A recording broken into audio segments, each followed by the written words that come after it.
আপনারা সকলেই জানেন আমাদের আজকের যে নির্ধারিত কর্মসূচি সেটি আমরা মার্কিন দূতাবাসের সামনে করতে চেয়েছিলাম, কিন্তু পুলিশ বাধার মধ্যে আজকে আমাদের এখানে কর্মসূচি করতে হচ্ছে। তবে আমাদের অনেকেই আপনার বক্তব্য রাখতে পারছেন না।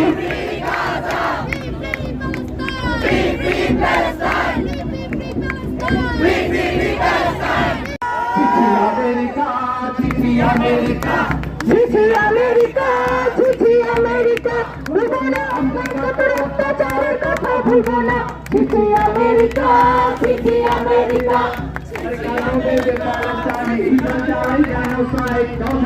পশ্চিমায় রাষ্ট্রগুলোর হিউম্যান রাইট, তার মদতে প্যালেস্টাইনে ইসরায়েল চালায় জেনোসাইড।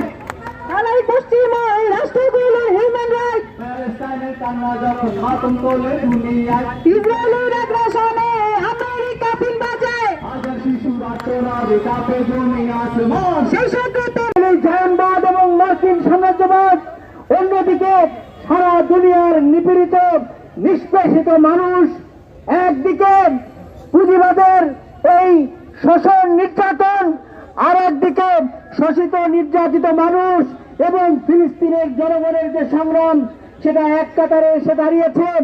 বাংলাদেশে আমরা ঢাকা শহরের ছাত্র জনতার এই বিক্ষোভ মার্কিন এমবেসির সামনে দাঁড়িয়ে আমরা এটাই বলতে চাই, অবিলম্বে এই সমর্থন, মার্কিন যুক্তরাষ্ট্রের সমর্থন প্রত্যাহার করতে হবে এবং ইসরায়েলের যে আগ্রাসন বন্ধ করতে হবে।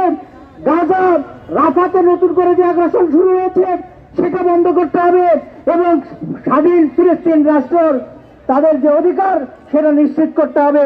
এই দাবি জানিয়ে আজকের সমাবেশের প্রতি সংহতি জানিয়ে শেষ করছি। সবাইকে ধন্যবাদ।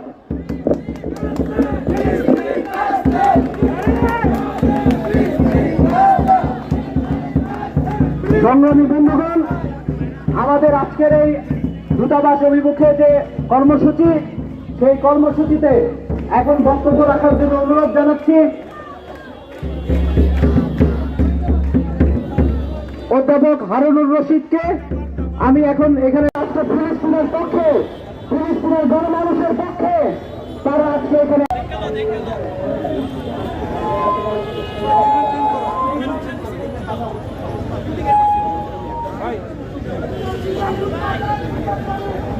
Human